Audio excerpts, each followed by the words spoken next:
உங்க பிசியில் இருக்கிற CapCutல எல்லா ப்ரோ ஃபீச்சர்ஸும் யூஸ் பண்ணி ஃப்ரீயாவே எக்ஸ்போர்ட் பண்ணலாம், அதுவும் 4Kல. அதை நான் எப்படின்னு உங்களுக்கு சொல்றேன். அதுக்கு முன்னாடி நம்ம அக்கௌண்ட் ஃபாலோ பண்ணாதவங்க ஃபாலோ பண்ணிக்கோங்க, சப்ஸ்கிரைப் பண்ணாதவங்க சப்ஸ்கிரைப் பண்ணிக்கோங்க. இப்போ நான் கொஞ்சம் ப்ரோ ஃபீச்சர்லாம் யூஸ் பண்ணி ஒரு எடிட் பண்ணி காமிக்கிறேன் உங்களுக்காக.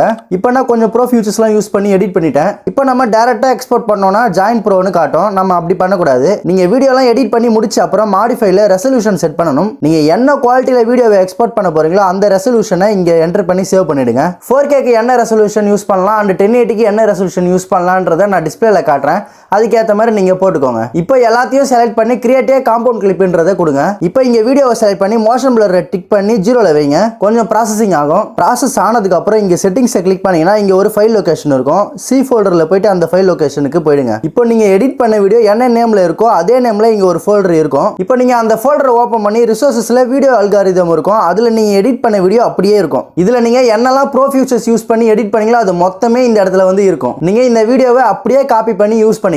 இந்த ட்ரிக்கை நீங்க எல்லா CapCutலயுமே யூஸ் பண்ணலாம். இந்த வீடியோ உங்களுக்கு ரொம்ப யூஸ்ஃபுல்லா இருக்கும்னு நான் நினைக்கிறேன். அப்படி யூஸ்ஃபுல்லா இருந்துச்சுன்னா நம்ம அக்கௌண்ட்டை ஃபாலோ ஆர் சப்ஸ்கிரைப் பண்ணிக்கோங்க.